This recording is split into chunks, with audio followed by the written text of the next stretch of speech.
Sacrifice. Well, there are many definitions, but as it pertains to this essay, it's defined as an act of giving up something valued for the sake of something else regarded as more important or worthy.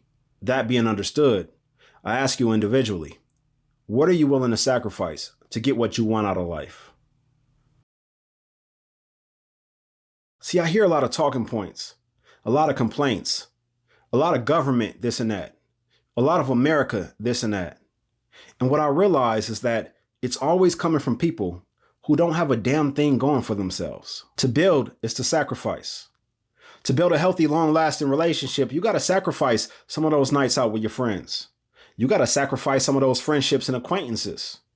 You got to sacrifice some of your personal desires. To build that successful business, you're going to have to sacrifice some personal time, including sleep and quality time with your loved ones.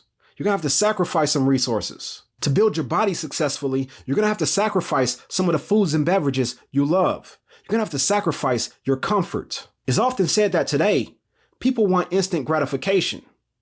And I interpret that as people want results without making the sacrifice. Recently, I've seen a lot of videos on YouTube speaking of how $20 to $30 an hour isn't enough in today's economy. And that may be true.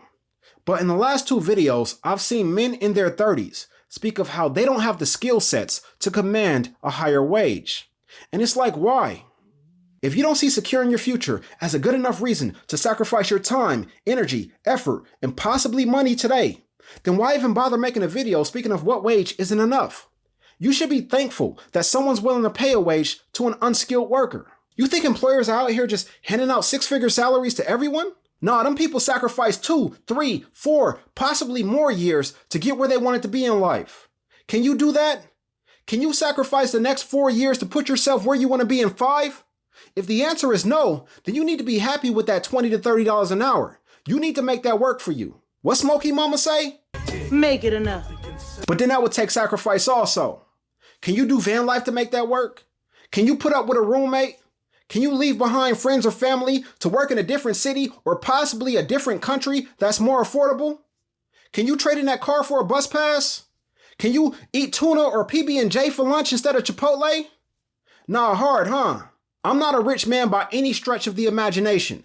I work hard for mines, but I'll never complain about what someone has that I don't have, especially if I didn't put in the work to get what they have. Y'all want easy results, and there is no easy in life.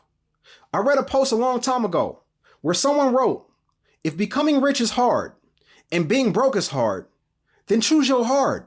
If working a 9 to 5 and dealing with your boss is hard, but building your business is hard, then choose your hard. If walking around out of shape, being on the receiving end of nasty stares is hard, but working out is hard, then choose your hard. How does the saying go? If it were easy, everyone would do it.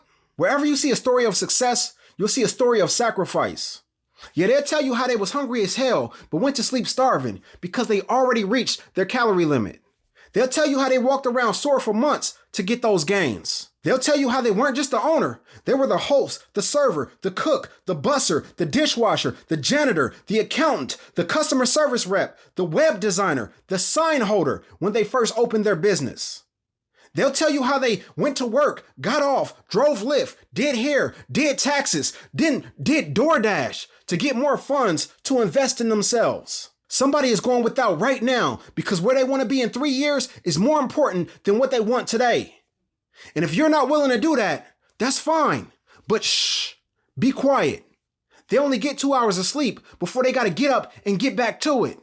Don't wake them with your whining. And this ain't meant to degrade anyone. I'm simply trying to light a fire up under your